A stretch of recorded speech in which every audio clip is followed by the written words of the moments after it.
Sabi dito sa Biz News Asia, mga bossing, ayan the senators and congressmen who got the most money. Tapos ang headline nila, mga bossing, ay magkano tong na to? 160 pesos yung magazine.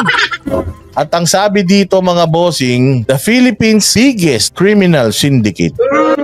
So this magazine is accusing or is saying that the biggest criminal syndicate in the Philippines. Nakita mo naman kung ano yung picture, hindi ba? Ano yung picture? Ang picture is yung Congress. Kailan ba itong issue? Baka naman luma na to, baka luma na yan. Hindi, pinakita lang natin. Yung yung tawag dito, yung magazine na yan, 2013 pa yan, nakabos kayo talaga. 2013 pa yan. Pero ito yung sinasabi ko, why itong mga congressman natin, masyado silang balat sibuyas nung sinabi ni PRD na ang Congress ay rotten institution. Whereas, noong 2013, i-blow out natin para makita nyo. Ayan. Noong 2013, ayan, nakalagay sa taas. September 30, 2013. Ayan, 2013. So, noong September 2013 pa pala, even Biz News Asia is saying that the Philippines' biggest criminal syndicate is the Congress. I mean, it's obvious. Nakita mo naman, Congress yung picture, background, tapos nagsosona pa si Pinoy. Di ba? Kita nyo yung nandoon sa may maliit na screen sa baba. Ayun, si Pinoy yun, nagsasalita. So panahon pa lang ni Pinoy, yan na ang bansag sa, biggest criminal syndicate. Anong mas gusto nyo? Tawagin kayong criminal syndicate? Wala kayong palag? O tawagin kayong rotten? Parang nung tinawag kasi sila ni PRD na the rotten, the most rotten institution, parang nagalit sila. Ayaw namin ng rotten. Kasi para naman kami mansanas niyan.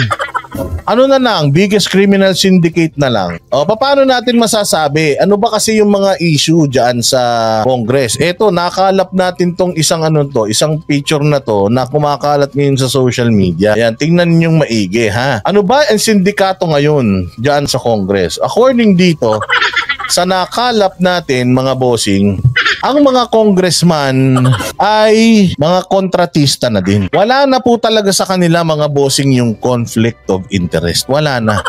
Hindi na siya nag-i-exist. Tingnan ninyo ito, ha? Tingnan ninyo, mga bossing, ha? Ayan na. Tingnan nyo. Tingnan nyo yung picture na yan. Yan si Kong Dong Gonzales ng Pampanga. Yan po yung apektado siya nung sinabi ni PRD na ang Congress ay rotten institution. Nasaktan ng damdamin niya. Kasi hindi naman daw dapat ginaganyan. Aba, ito pala ginagawa niyan.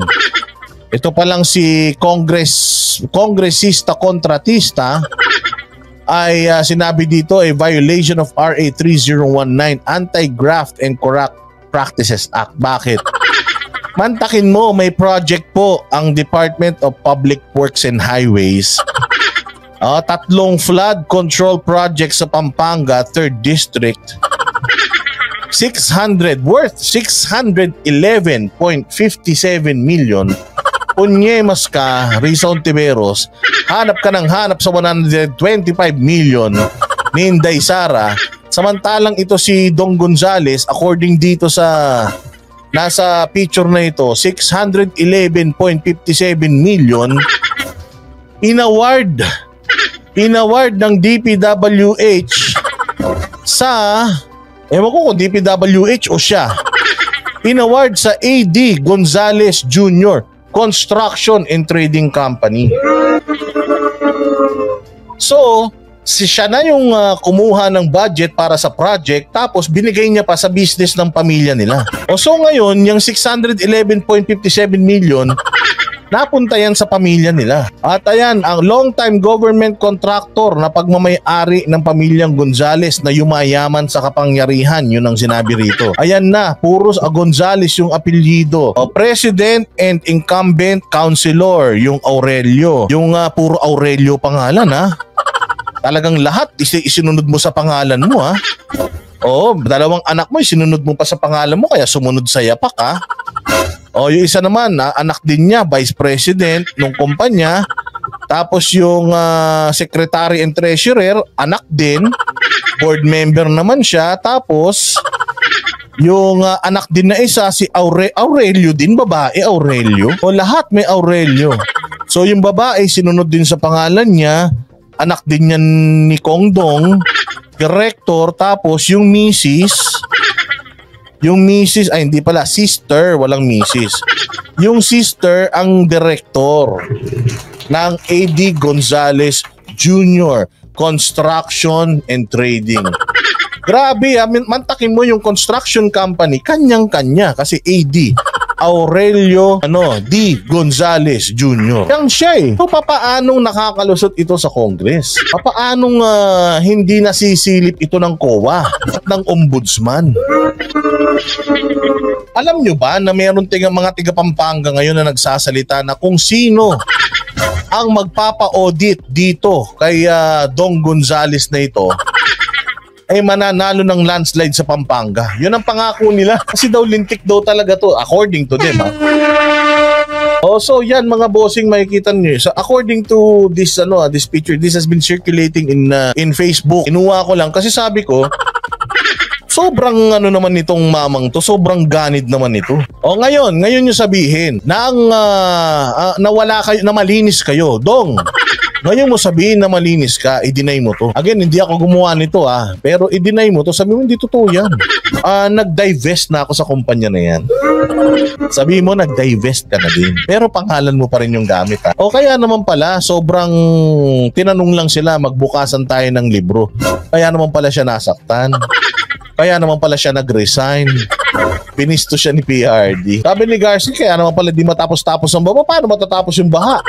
Pag natapos yung baha, di wala ng project. Ayan sabi nga ni Charlotte, naiyak-iyak ka pa sa kamera. Sa kamera, yung pala, hindi ka lang kongresista, kontratista ka pa. Ano na, Dong? Sabi ko sa inyo walang bahong hindi lalabas. Dahil hayag na hayag ang kabahuan ninyo, hindi nyo pwedeng maloloko si PRD. Hindi nyo pwedeng maloloko si PRD. Alam niya yung mga karakas ninyo. Ngayon, sasabihin ninyo, kapartido ni PRD yan, bakit hindi niya kinakanayon yan? Hindi niya pa ba kinana? Di ba? Kinana niya na yung Congress sa sahol? Hinihingan nga niya ng mga, hindi ba? Hinihingan nga niya ng mga audit, nakapagbigay ba? Itong mamang to hindi nagbigay, nag-resign na lang siya kaysa magbigay kasi lalabas yung mga baho na yan. Again ilan lang to sa mga baho. Isang project, 3 projects lang yan. Ilang taon ilang term na congressman yan. Ilan ng projects yung inaprubahan niyan at ilang projects na yung inaward niyan sa sarili niyang kumpanya. Pwede din kasi si Junior ang nakapangalan sa business. Bakit Junior? Siya yan, Aurelio Kong Junior. Ito, the second, the third, the fourth. Yan, kayo talaga. Again, sabi ko nga, hindi nyo na malilin lang ang mga tao. Ang PRRD, pag nagsalita yan, totoong-totoo. Mahirapan kayo talaga. Bakit? Kasi kasimple-simple lang nang hinihingi sa inyo Maglabas kayo ng mga audit. Pag lumabas yung audit report mo, lalabas to. Meron kang 600 million na punta sa kumpanya mo, paano mo ngayon ipapaliwanag yan? Sa liig ang tama mo niyan. Kaya mabuti pa kung ako sa'yo, manahimik ka na. Ayan sabi ko sa inyo, hindi nyo mailoloko ang mga Duterte. Maaaring maloloko yung mga lelang ninyo, pero hindi ang mga Duterte. Ilalabas ng mga Duterte, or actually hindi Duterte will just say some things and then kayo na yung maglalabas ng mga baho ninyong sarili. Kayo mismo. At sigurado ko hindi lang siya gumagawa niyan, marami pa. Kaya nga 'di ba, tarantang kalimot sila. Taranta sila ngayon mga bossing, di nila alam kung anong gagawin nila. Kaya sabi niya, who let the dogs out? Palabasin natin yung mga aso natin para yung ma-divert yung isip ng tao dahil lahat ng tao hingi ng audit.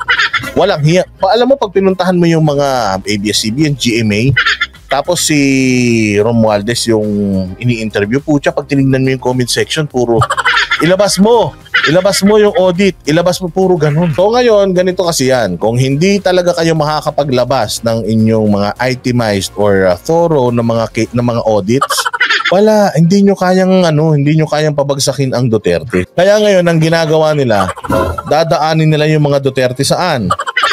Sa napakaraming mga patong-patong na mga kaso. Antayin niyo yan. Yan si Leila de Lima, magsasampayan ng sandamukal na mga kaso. Yan si Trillanes, walang patid dyan. Magsasalita. Simula na po ngayon ng black propaganda. Nuksan na nila yung gate para sa mga attack dogs nila. Ayan na yan. Ang nakakapagtaka lang kasi supposedly ang Dilawan at saka ang Pulahan magkalaban sila. Pero ngayon parang hindi na, parang magkakampi na. Ayan na, so tatandaan yan. Pinost yan ni Mindavote, nila Crisette Loretta Chu. Kinuha ko lang yun sa kanila, hindi po yan akin. Kami po ay nagtatanong lang din.